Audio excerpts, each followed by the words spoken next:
Welcome to Banking Bits and Bytes with Brendan. I'm Brendan, and this is the complete cloud class to collect cloud clout quick.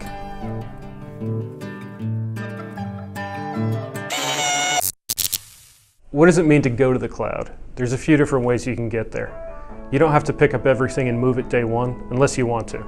Some institutions are ready for that, but most of them want to take a little more of a slow approach, a careful approach to moving to the cloud.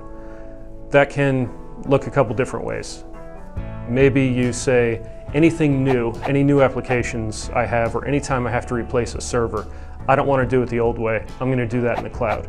So over time, you start to stand up things in the cloud and your on-prem resources drain over to the cloud over a few years. Another common strategy is you choose disaster recovery as your first step into the cloud.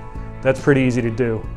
And what makes that interesting is once you have fully effective disaster recovery in the cloud, anytime you want, you could always throw that switch, and now you live in the cloud. The assessment of figuring out what needs to go to the cloud is like the assessment of any time you have to buy some new IT stuff. An IT professional needs to take a close look, figure out what the application requirements are, and figure out what resources need to be stood up behind that. The good thing is once you know what those resources are, they're pretty good cost prediction calculators, so you're not going into this blind.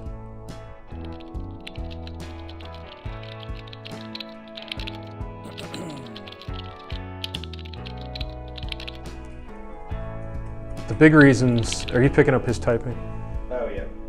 I was just going to say some stuff. Go ahead. I think I can do it without typing. It's a challenge. The good news is Marshall can type without typing. Marshall has a unique user experience. He types with his elbows. It's not because he doesn't have hands. He just likes using his elbows better. If you're trying to figure out how to get started in the cloud, it can be pretty daunting.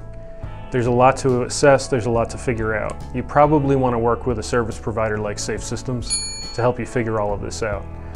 We'd come in and we'd evaluate the applications you're using, what those application resources are, how much bandwidth you need, what type of connectivity and redundancy you need, whether you need to have stuff operating in one region of the country or if you need to be able to fail over to another region of the country, all of your business continuity requirements, and we factor all of that in to helping you figure out what cloud services are right for you.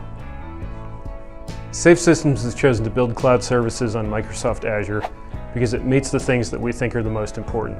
It's incredibly compliant with a huge amount of certifications and attestations.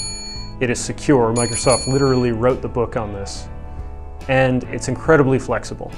The good news is if you're on O365, you're already on Microsoft Azure.